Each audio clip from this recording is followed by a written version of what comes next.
प्रधानमंत्री नरेंद्र मोदी ने 5G सेवाओं की बड़ी सौगात देशवासियों को दे दी है। उन्होंने दिल्ली में प्रगति मैदान में हो रहे इंडिया मोबाइल कांग्रेस में 5G सर्विसेज का उद्घाटन किया। इस मौके पर केंद्रीय संचार, इलेक्ट्रॉनिक्स और सूचना प्रौद्योगिकी मंत्री अश्विनी वैष्णव भी मौजूद रहे। 5G सेवाओं की शुरुआत पर पीएम मोदी ने कहा कि आज देश की टेलीकॉम इंडस्ट्री की ओर से 130 करोड़ भारतीयों को 5G के तौर पर एक शानदार उपहार मिल रहा है।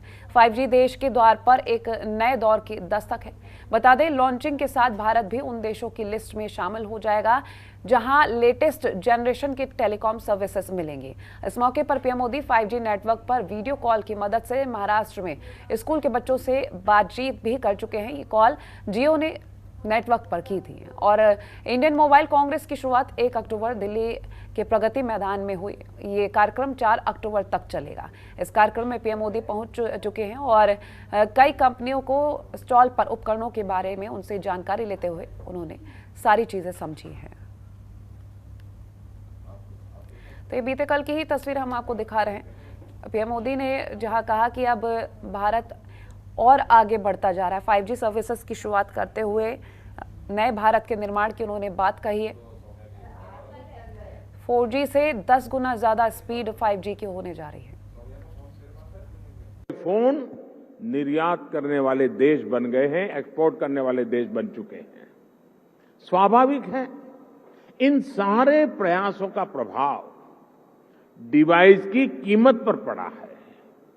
अब कम कीमत पर हमें ज्यादा फीचर्स भी मिलने लगे हैं।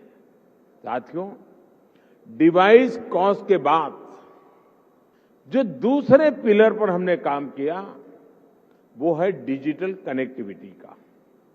आप भी जानते हैं कि कम्युनिकेशन सेक्टर की असली ताकत कनेक्टिविटी में है। जितने ज्यादा लोग कनेक्ट होंगे इस सेक्टर के लिए उतना अच्छा है। अगर हम ब्रॉडबैंड कनेक्टिविटी की बात करें तो 2014 में 6 करोड़ यूजर्स थे।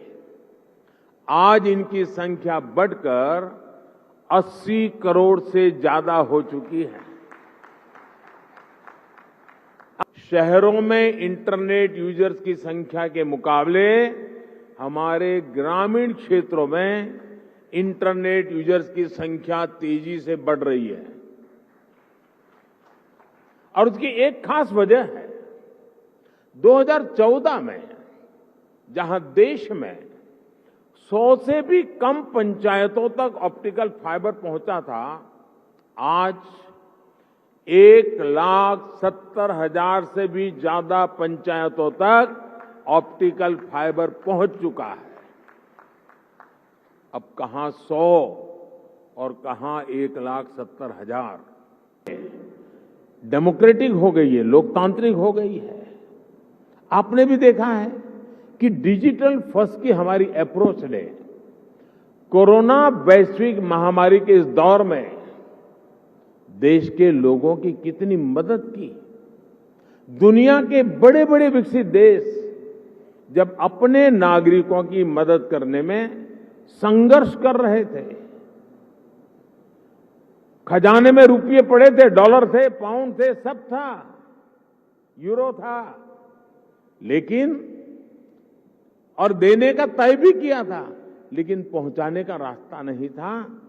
भारत एक क्लिक पर हजारों करोड़ रुपए मेरे देश के नागरिकों के खाते में ट्रांसफर कर रहा है। ये डिजिटल इंडिया की ही ताकत थी कि जब दुनिया थमी हुई थी तो भी हमारे बच्चे ऑनलाइन क्लासेस ले रहे थे, पढ़ाई कर रहे थे। सरकार के थ्रू जो 5G फोन लॉन्च किए गए हैं, इसमें अब जो है जो 4G सेट चला रहे हैं उनके लिए काफ़ी बड़ा नुकसान है। वो नुकसान इसलिए है कि अब 4G का नेटवर्क जो है वो स्लो चलेगा, और जब स्लो चलेगा तो हर कस्टमर यही सोचेगा कि हमें स्पीड अच्छी चाहिए।